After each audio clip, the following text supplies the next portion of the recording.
Good morning class. आज की class में हम चिंतन थिंकिंग के बारे में अध्ययन करेंगे। थिंकिंग क्या है, चिंतन क्या है, इसका अर्थ क्या होता है, परिभाषा क्या होता है, बहुत सारे डिटेल में हम आज चर्चा करते हैं। सबसे पहले जानते हैं चिंतन का क्या अर्थ होता है। अर्थ के बारे में चर्चा करने का मतलब होता है कि क्या सामान्य अर्थ में चिंतन हम किसको कहते हैं। सामान्य रूप से चिंतन एक मानसिक प्रक्रिया होती है जो प्रत्येक व्यक्ति अपनी क्षमता के आधार पर अपनी समस्या के समाधान के लिए करता रहता है। मनुष्य एक सामाजिक प्राणी है और समाज में रहते हुए उसके पास कई सारी समस्या आती हैं। कई सारी समस्या आती है तो समस्या का समाधान करने के लिए प्रत्येक व्यक्ति अपने हिसाब से चिंतन करता है और अपनी समस्या का समाधान करते हैं। सामान्य अर्थ में हम ये कह सकते हैं कि समस्या का समाधान करना ही चिंतन कहलाता है। ठीक, अर्थ के रूप में हम इसको जान सकते हैं, लिख सकते हैं। अब ये किसी एक का परिभाषा आपको माइंड में रखना होगा। जैसे कागन एंड हैमन के अनुसार क्या है, कागन एंड हैमन के अनुसार चिंतन क्या होता है। यहाँ पर देखिए लिखा है कि प्रतिमा, प्रतीक, संप्रत्यय, नियम के मानसिक जोड़ तोड़ को ही चिंतन कहा जाता है। प्रतिमा का मतलब क्या होता है, कोई इमेज होती है, कोई इमेज बन जाता है, राष्ट्रीय का इमेज बन जाता है। कोई प्रतीक होती है, कोई चिन्ह होता है, कोई नियम होते हैं, कोई कॉन्सेप्ट अवधारणा होती है, उनमें जोड़ तोड़ करना ही चिंतन कहलाता है। जो भी नियम बनाया गया है, जो भी प्रतिमाएं आपके मन में बनी है, जैसे कि प्रतिमाओं का मतलब होता है कि आप कहीं पर भी जा रहे हैं, रास्ते का एक प्रतिमा आपके रूप में आपका जो रास्ते का रूट, रास्ते का जो जहाँ से जाना है उसका एक प्रारूप आपके मन में बना होगा, आपके दिमाग में बने होगा, एक प्रतिमा बना होगा।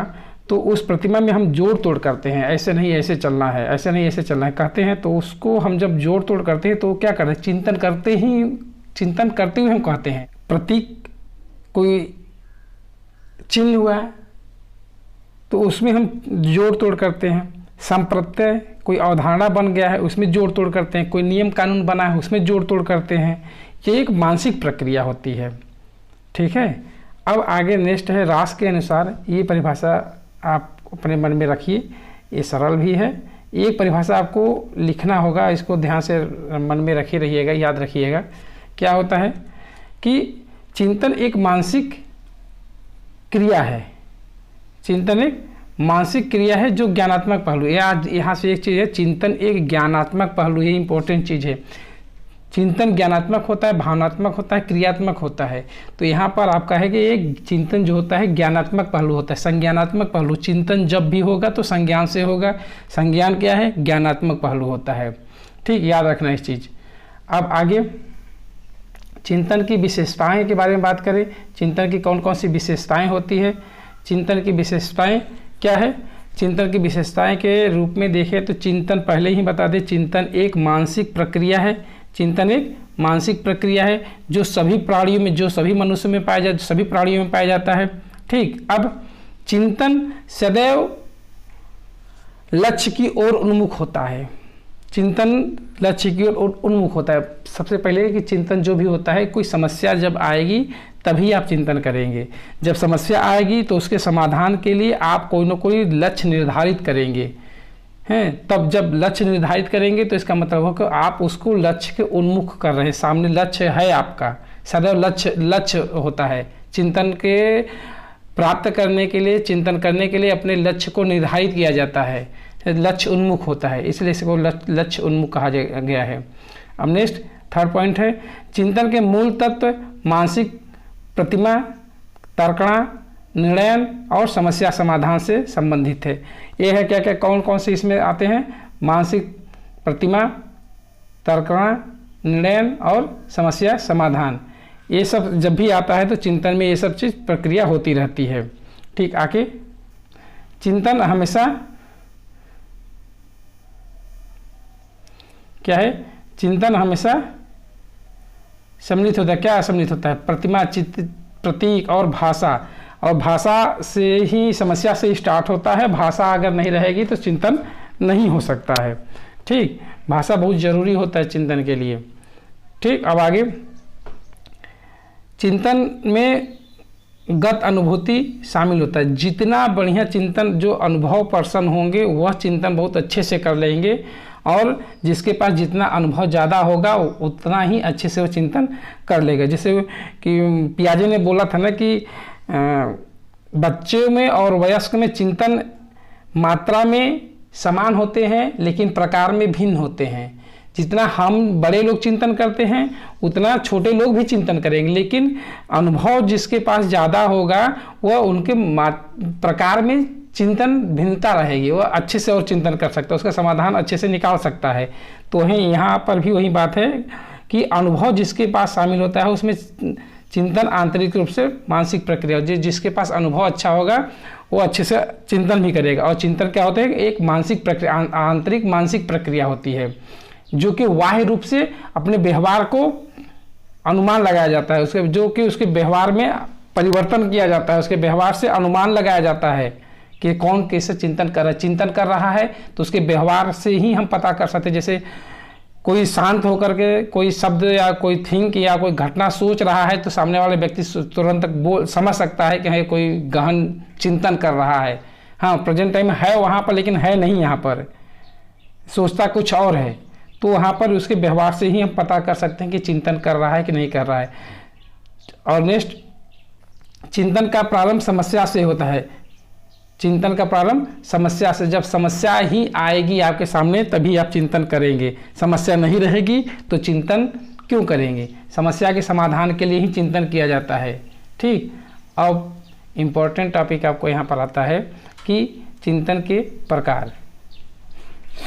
चिंतन के प्रकार है, ये क्या है, चिंतन के से कई सारे मनोवैज्ञानिकों ने अलग अलग टाइप का अपने बताया है, लेकिन आपको अगर एग्ज़ाम में लिखने को आए चिंतन कितने प्रकार के हैं तो आप लिखिएगा चिंतन 2 प्रकार के हैं।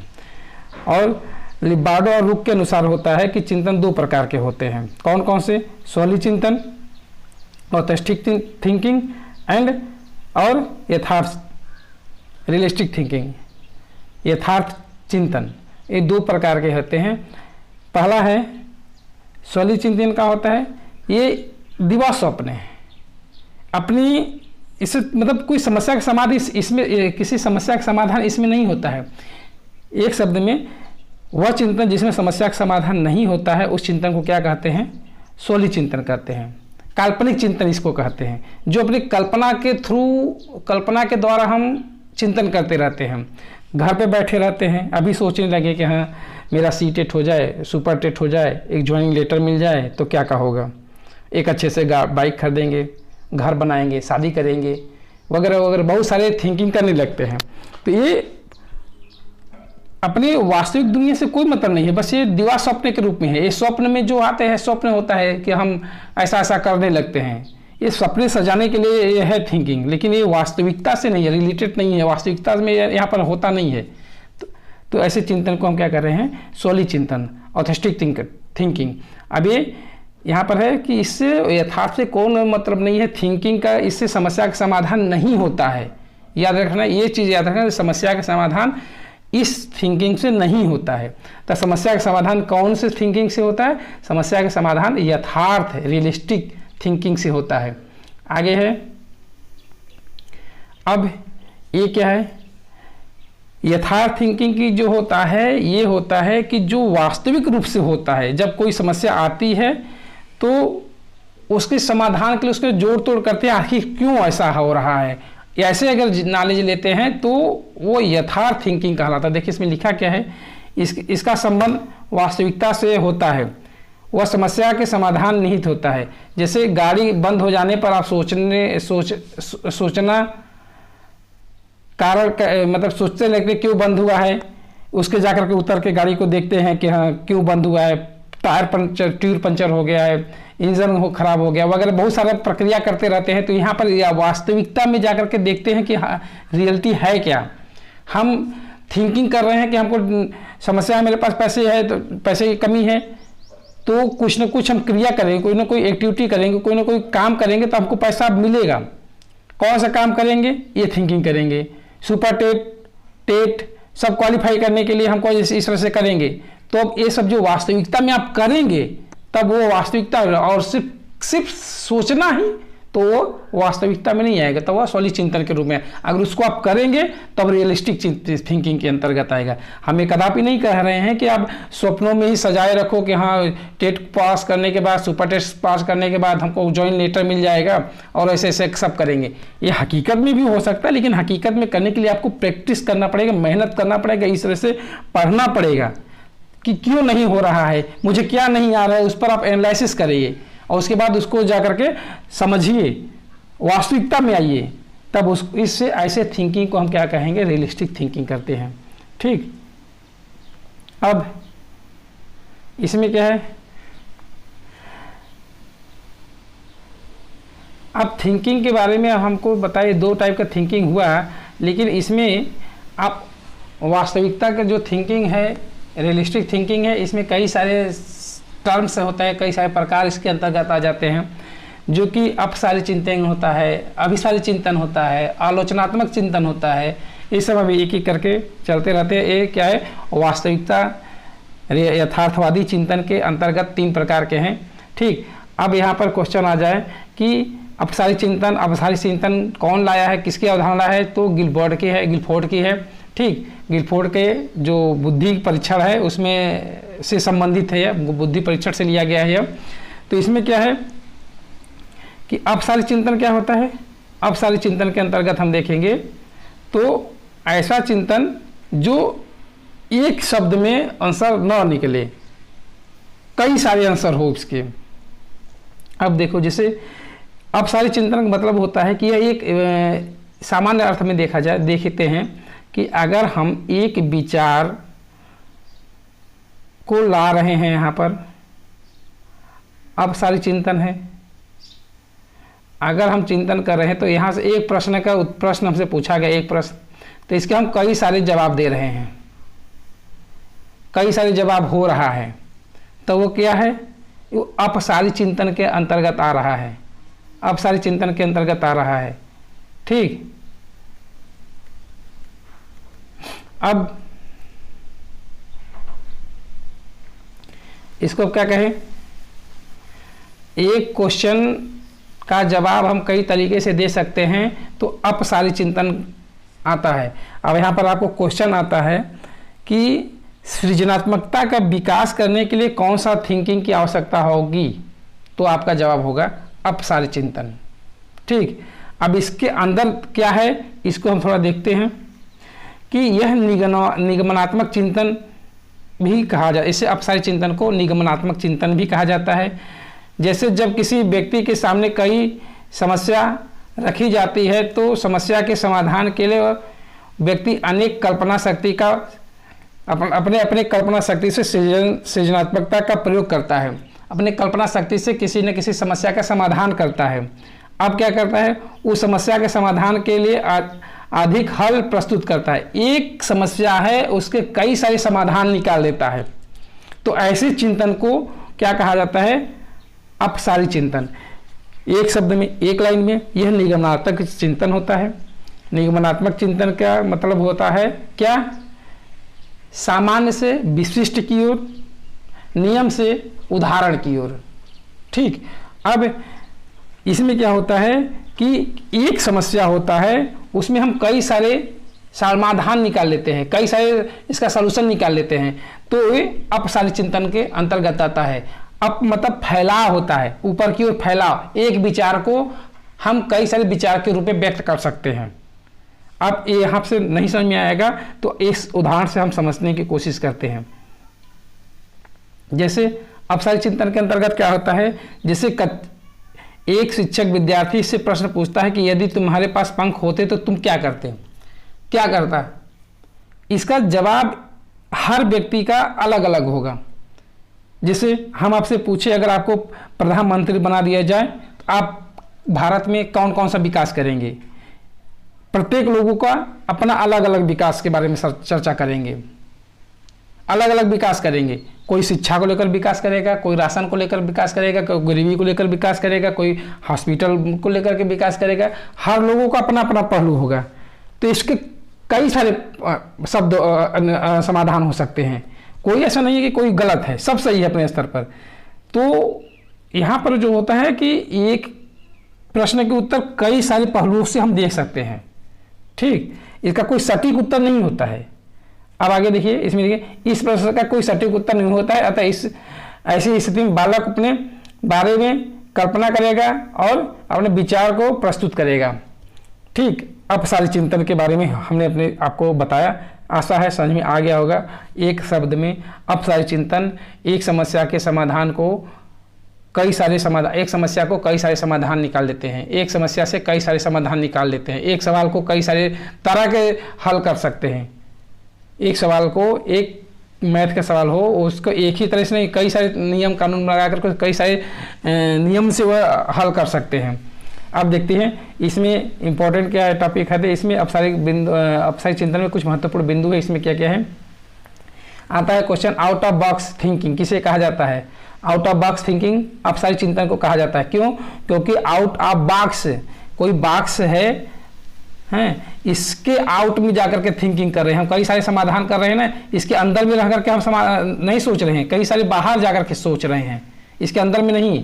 ठीक, अब आउट ऑफ बॉक्स थिंकिंग कहा जाता है। अब इसके बाद क्या है, इसका यह परंपरागत चीज़ों से अलग, कुछ अलग सोचने के लिए किया जाता है। आउट ऑफ बॉक्स मतलब कुछ अलग सोचने के लिए किया जाता है। अब नेक्स्ट, यह सृजनात्मकता को बढ़ावा देता है। जहाँ पर कुछ अलग करेगा, नया विचार करेगा, कुछ अलग तरीके से अपना प्रस्तुत करेगा, वहाँ तो सृजनात्मकता का विकास होगा ही होगा।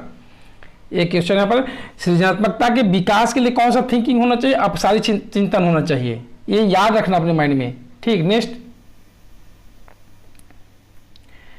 इसमें किसी समस्या के लिए एक से अधिक हल निकाले जाते हैं। वही बात है कि एक समस्या दिया जाता है तो उसका समाधान एक ही नहीं निकालते, कई सारे समाधान उसको निकाल लेते हैं ऐसे पर्सन, सृजनात्मकता वाले पर्सन। ठीक, अब नेक्स्ट, किसी एक बिंदु ही पर केंद्रित होकर नहीं समर्थन करते, बल्कि वो कई सारे नतीजे, बात वही है, एक बिंदु पर आश्रित नहीं होते हैं, वो कई सारे पहलुओं को देख करके अवलोकन करके उसको नतीजे को निकालते हैं, प्रस्तुत करते हैं सामने, कई सारे समाधान निकालते हैं। यह कल्पनाशील को बढ़ावा देती है। क्या सृजनात्मकता कल्पनाशील को बढ़ावा देती है? कल्पनाशील बढ़ावा देती है। आप बच्चे को सृजनात्मकता का बढ़ावा देने के लिए कौन कौन सा उपाय करेंगे? इस क्वेश्चन आता है, बच्चे में सृजनात्मकता के विकास के लिए कौन कौन सा क्वेश्चन समाधान करेंगे, क्या एक्टिविटी करवाएंगे? कल्पनाशील, ऐसे प्रश्न कराओ कि बच्चे कल्पना करें अपने खुद, ऐसा नहीं तुम्हारा नाम क्या है, तुम्हारे पापा का नाम क्या है, ऐसा नहीं, तुम घर कैसे जाओगे, किस तरीके से जाओगे, ऐसा कि वह कुछ बोले। एक शब्द में आंसर नहीं होना चाहिए। भारत की राजधानी कहाँ है? नहीं, भारत कैसा देश है, इस तरीके से, तो वो उसके बारे में बोले, अपने व्यक्त करे, अभिव्यक्त करे, अभिव्यक्त करने, भाषा अभिव्यक्त करने, अपने उसके विचारों को अभिव्यक्त करने की क्षमता होनी चाहिए। जब भाषा विचार अभिव्यक्त होता है तो उसमें सृजनात्मकता का बढ़ावा होता है। ठीक, अब नेक्स्ट दूसरा टाइप का है अपसारी चिंतन। अपसारी चिंतन क्या होता है? इसमें क्या होता है, यह जब वो निगमनात्मक था तो ये क्या होगा, आगमनात्मक होगा। इसमें बहुत सारा नहीं, बस इसमें आप देखिएगा, ये आगमनात्मक चिंतन है। इस चिंतन में व्यक्ति के नए तथ्य अपनी ओर से नए विचार को जोड़कर निष्कर्ष तक पहुंचते हैं और इसमें समस्या एक ही बिंदु पर केंद्रित होती है। इसके समाधान यानी समस्या के समाधान एक ही बिंदु पर केंद्रित होती है। बात वही है, वहाँ पर कई सारे समाधान निकलते थे, कई सारे विचार निकलते थे, यहाँ पर क्या होगा, एक विचार निकलेगा। यह बौद्धिकता को बढ़ावा देती है, वह सृजनात्मकता को बढ़ावा देती है। कौन? सृजनात्मकता को बढ़ावा कौन देता है? अपसारी चिंतन। और बौद्धिकता को बढ़ावा, प्रतिभाशाली बालक को बढ़ावा देने के लिए अभिसारी चिंतन। ठीक, तथा समस्या के हल निकालना। जैसे जब शिक्षक बालक से प्रश्न पूछता है कि बताओ भारत की राजधानी क्या है, तो भारत की राजधानी क्या है एक लाइन में बताएगा, एक शब्द में बताएगा भारत की राजधानी कहाँ है, नई दिल्ली। तो बालक बताता है नई दिल्ली, अब इससे ज़्यादा कुछ नहीं बताएगा। ठीक, अगर यही पूछ लिया जाए नई दिल्ली कहाँ है, कैसे हो, किस किस राज्यों के बीच में है, या ऐसा क्वेश्चन कि जो वह अपने शब्दों में बयां करे, तो वह अपसारी चिंतन होता है। जब एक ही सटीक पॉइंट आ जाता है, एक बिंदु पर होता है, केंद्रित होता है, तो अभिसारी चिंतन होता है। ठीक, एक ही बिंदु पर होता है। इसका है अभिसारी चिंतन का, इस प्रश्न का उत्तर एक ही बिंदु पर होता है। ये आंसर एक ही होता है। ठीक, इसमें और ज़्यादा नहीं है। बस इसके बाद इसमें कौन से महत्वपूर्ण बिंदु होते हैं इसमें देख लेते हैं। सिर्फ उसी का उल्टा होता है इसमें। अब इसमें क्या होता है, इसके द्वारा खोजा गया समाधान बंद अंत होता है, यानी ये क्लोज्ड होता है। वो आउट ऑफ बॉक्स होता है, इन बॉक्स होता है। इसमें थिंकिंग इन बॉक्स होती है, आउट ऑफ बॉक्स नहीं होती। इन अपने क्राइटेरिया में रह करके ही सोचना है, अपने अंदर ही रह करके सोचना है। वहाँ पर अपने क्राइटेरिया से बाहर सोच सकते हैं, वहाँ सोचने के लिए आप बाहर निकल सकते हैं यहाँ पर, लेकिन अपने क्राइटेरिया में रह करके ही सोचना है। ठीक, अब इसमें क्या है, हो गया।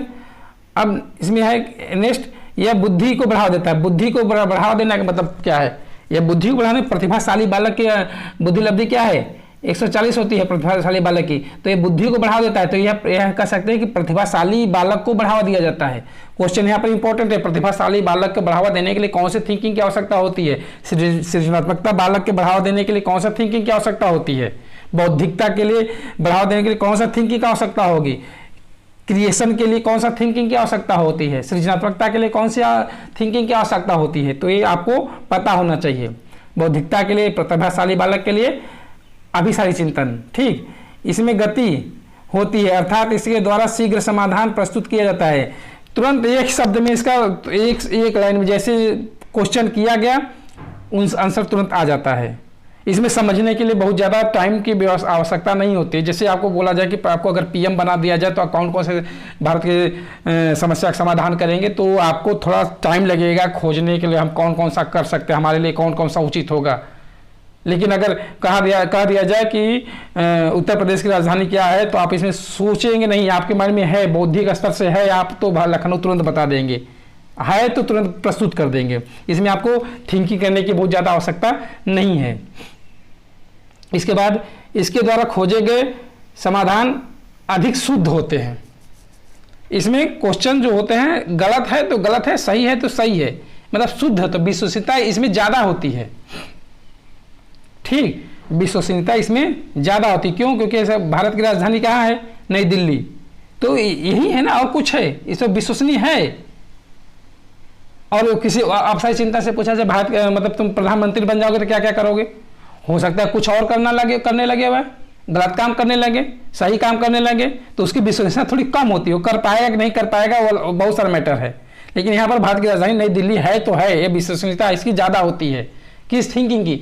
अपसारी चिंतन की विश्वसनीयता कम होती है, अभिसारी चिंतन की विश्वसनीयता ज़्यादा होती है। क्यों होती है आपको पता है, इसमें अपना सब्जेक्टिव या ऑब्जेक्टिव होता है। इसके जो प्रश्न होते हैं ऑब्जेक्टिव होते हैं, और जो अपसारी चिंतन के होते थे सब्जेक्टिव होते हैं। सब्जेक्टिव का मतलब होता है अपने विचार प्रस्तुत करना, ऑब्जेक्टिव का मतलब होता है टू द पॉइंट, जो है वो एक शब्द में आंसर रहे। तो ये सब आपको माइंड में होना चाहिए। ठीक, आगे यह तथ्यों पर आधारित है। तथ्यों पर आधारित का होने का मतलब होता है जो भी फैक्ट है उस पर आधारित होता है। फैक्ट चीज, कोशिका की खोज किसने किया था? रॉबर्ट हुक ने। जो उस तरह से जो है भारत की राजधानी क्या है, ये है, बहुत लखनऊ क्या है, जैसे इससे एक फैक्ट चीज है, इसमें फैक्ट चीज है, इसलिए इसकी विश्वसनीयता ज़्यादा होती है। वो फैक्ट नहीं होता, इसमें ऑब्जेक्टिविटी होती है। ठीक, नेक्स्ट होता है आपका आलोचनात्मक थिंकिंग। क्या होता है? Evaluative thinking. इसमें आपको निर्णय लेना पड़ता है, क्या सही है क्या गलत है। जो सही है उसको एक्सेप्ट करते हैं।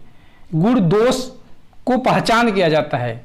इसमें देखिए लिखा है, किसी वस्तु या घटना के गुण दोष की समीक्षा की जाती है, क्रिटिकल एनालिसिस किया जाता है। क्रिटिकल एनालिसिस करने के लिए कौन सा थिंकिंग की आवश्यकता होती है? तो आलोचनात्मक थिंकिंग। किसी वस्तु के गुण दोष पहचानने के लिए, क्या आपके लिए क्या उचित है क्या अनुचित है, यह जानने के लिए आपको आलोचनात्मक थिंकिंग की आवश्यकता होती है। ऐसे मार्केट में बहुत सारे ऑफर चलते हैं, तो आपको थिंकिंग करना होता है कि हमारे लिए उचित है कि नहीं है। अगर उचित है, अगर आप इस चीज़ समझ सकते हैं तो आप आलोचनात्मक थिंकिंग आपके अंदर अच्छा है। ऐसा नहीं कि हम टीवी पर कूलर फ्री तो आप टीवी जाके लो। अरे आपकी आवश्यकता है तब जाके लो, नहीं तो क्या कर फंसाओगे वहाँ पर 20,000 रुपये। अगर ऐसी आवश्यकता है, इस तरह से समाज में इसकी आवश्यकता बहुत ज़्यादा आलोचनात्मक थिंकिंग की। क्यों? क्योंकि अगर आपके लिए आवश्यकता है कि नहीं है, ये सोचना समझना बहुत ज़रूरी होता है। ठीक, अब इसमें कौन कौन सा विशेषता आती है इसके बारे में देखते हैं। इसमें विशेषता क्या क्या है? यह विशेषता एक दार्शनिक बनाता है, यह व्यक्ति को दार्शनिक बनाता है या विश्लेषण करता है क्या, कैसे कि भविष्य में क्या आ सकता है, अगर इसको लाया जाए या इसे को किया जाए तो किसको हानि क्या हो सकती है, इसको लाभ क्या हो सकता है, तो इसके बारे में चिंतन किया जाता है। किसी भी शिक्षा नीति को लाया जा रहा है तो जो नई शिक्षा नीति है इसमें लागू किया जाए तो क्या हानि हो सकती है, क्या लाभ हो सकता है, ऐसे थिंकिंग वाले इसको समझते हैं कि यह पहलू कमज़ोर है, यह पहलू मजबूत है, प्राइमरी के लिए बहुत अच्छा है, माध्यमिक के लिए थोड़ा कम अच्छा है, उच्च के लिए बहुत खराब है या बहुत अच्छा है। ऐसे थिंकिंग के लिए आलोचना तो क्या कुछ अच्छा कुछ बुरा दोनों होता है, तो दार्शनिक बनाने के लिए किया जाता है। ठीक, सही गलत असत्य सत्य क्या होता है इसमें इस थिंकिंग से पहचान किया जाता है। नेक्स्ट है, यह व्यक्ति के सही गलत सत्य असत्य का चयन करने के लिए उपयोगी है। और यह प्रश्न कौशल वृद्धि करने के लिए क्या रहता है, मतलब जो कि प्रश्नात्मक कौशल कि कौन सा अच्छा है कौन सा बुरा है, अधिक जानकारी के लिए किया जाता है, अच्छा है या बुरा है, इस तरह से प्रेरित किया जाता है। जानना होता है तो इससे चिंतन किया जाता है कि हमारे लिए क्या उचित होगा। प्रश्न करने के लिए इम्पोर्टेंट होता है, प्रश्न करने के लिए इम्पोर्टेंट होता है। ठीक, नेक्स्ट आगे है आलोचनात्मक चिंतन व्यक्ति की सटीक निर्णय लेने के लिए सहायता होता है। बस एक ही कि अभी अपने भविष्य में सफल मार्ग के लिए बस एक लाइन में है, बस वही बार बार कहा जा रहा है कि व्यक्ति को सटीक निर्णय लिया जाता है। उसके लिए क्या दोष क्या हानि अपनी लाइफ में हो सकता है तो उसको सटीक तरीके से पहचान सके, तो ऐसे भी आलोचनात्मक थिंकिंग की आवश्यकता होती है। अब आगे क्या होता है, नेक्स्ट है, इस चिंतन के द्वारा व्यक्ति के रचनात्मक गुणों का विकास होता है। इस चिंतन में भी सृजनात्मकता रचनात्मकता का विकास होता है। ठीक, अब इम्पॉर्टेंट है यहाँ पर दो अपसारी चिंतन और अभिसारी चिंतन, वो आपको माइंड में रहना चाहिए। दो प्रकार मैंने ऊपर स्वली चिंतन और यथार्थवादी चिंतन मैंने आपको चर्चा किया, उसके बारे में आपको होनी चाहिए। अपसारी अभिसारी चिंतन क्या है इसके बारे में आपको मन में होना चाहिए, याद होना चाहिए। और इसके बारे में आप एक क्वेश्चन आता है कि हाँ, चिंतन के विकास में आप कौन कौन सा उपाय करेंगे, या चिंतन के विकास में एक अध्यापक होने के नाते आप कौन कौन सा एक्टिविटी कराएंगे, तो क्या कर सकते हैं हम। सबसे पहले देखो, उपाय के लिए आपको उसके भाषा का ज्ञान होना बहुत ज़रूरी है। चिंतन जो को समाज में जो भी चिंतन करते हैं, कोई ना कोई समस्या होती है, समस्या से ही चिंतन किया जाता है। समस्या होती है तब उसके बाद उसके समाधान के लिए हम चिंतन करते हैं, और चिंतन किसी न किसी भाषा के थ्रू करते हैं। ठीक, और उत्तरदायित्व पूर्ण कार्य को सौंपना। इसके कोई कार्य हो तो अगर चिंतन करें तो पूर्ण कार्य करने के लिए कोई उत्तरदायित्व होना चाहिए। उत्तरदायित्व को किसी को दो, जिम्मेदारी दो कि ये काम करो तो चिंतन करेगा, और किसी के पास कोई समस्या ही नहीं आएगा तो क्यों चिंतन करेगा। कोई समस्या आती है तो चिंतन करेगा। तो चिंतन का बेस है, प्राथमिकता है, प्रथम चरण क्या है, समस्या होती है। समस्या समाधान, वाद विवाद विधि का प्रयोग। किसी की समस्या को समाधान करने के लिए समस्या से ही स्टार्ट होता है। वाद विवाद प्रतियोगिता कराओ चिंतन का विकास करने के लिए। और उसके बाद है वाद विवाद, हर कॉलेज स्कूल में वाद विवाद बहुत जरूरी होता है। किसी भी टॉपिक को लेकर के वाद विवाद तर्क वितर्क किया जाता है, जिससे कि चिंतन का विकास होता है। अभिव्यक्त करने का अवसर दिया जाए। अभिव्यक्त करने का अवसर होना मतलब कि वो जान रहा है तो क्या जान रहा है उसको व्यक्त किया जाए, उसको मौका दो सामने प्रेजेंट करने का, प्रेजेंटेशन करने का, अभिव्यक्त करने का, बोध करने का मौका दो। बताए गलत सही जो भी है, बालक को कहानी को थ्रू समझाओ, बालक को कोई कहानी बताए, उसके बालक से खुद पूछो कि अब मैं इस कहानी से तुम क्या समझे, या मैंने जो कहानी बताया अपने शब्दों में इस कहानी को अपने पेज पर लिखो, एक पेज पर। ऐसी एक्टिविटी कराया जाता है। अभिव्यक्त कर दिया, शब्दों में व्यक्त करता है, या तो राइटिंग करके लिखे, या तो व्यक्त करे सामने भाषा के रूप में व्यक्त करे, बोल करके व्यक्त करे, किसी तरीके से व्यक्त करे। खोजपूर्ण प्रश्न का कौशल का प्रयोग करें। खोजपूर्ण प्रश्न करने का मतलब कैसे, ऐसा प्रश्न हो कि जिससे कि समस्या है तो प्रश्न से भी निकाला जा सकता है कौन खोजपूर्ण क्या होगा, तो ऐसे चिंतन किया जाता है। इस तरीके से खोजपूर्ण प्रश्न का कौशल का प्रयोग किया जाता है। और बच्चे की जिज्ञासा को कदापि रोकना नहीं चाहिए, उसको उघाड़ना चाहिए। उघाड़ना चाहिए मतलब प्रवृत्ति ऐसे होनी चाहिए, प्रेरित करना चाहिए, जिज्ञासु प्रवृत्ति की होनी चाहिए, शांत स्वभाव का नहीं होना चाहिए, जिज्ञासा होनी चाहिए, जानने की इच्छा होनी चाहिए। तब ऐसे चिंतन ऐसे ऐसे ऐसे करने से बच्चों में चिंतन का विकास अच्छे से होता है। अब इतना ही है। अब चिंतन आपको समझ में आया, इसमें इंपॉर्टेंट क्या है, चिंतन क्या है, ये समझ ले, अपने अर्थ में लिखने को आएगा, ये लिख लीजिएगा। एक परिभाषा जो था, चिंतन एक मानसिक प्रक्रिया है जिसमें जोड़ तोड़ किया जा सकता है। चिंतन हमेशा ज्ञानात्मक पहलू होता है, ये माइंड में रखिएगा। चिंतन 2 प्रकार के होते हैं, लिबार्डो के अनुसार 2 प्रकार के होते हैं, स्वली चिंतन, यथार्थवादी चिंतन। यथार्थवादी चिंतन 3 प्रकार के होते हैं, अपसारी, अभिसारी और आलोचनात्मक चिंतन। ये तीनों याद रखना अपने माइंड में, और कैसे विकास किया जाता है ये आपको माइंड में होना चाहिए। ठीक है, ओके।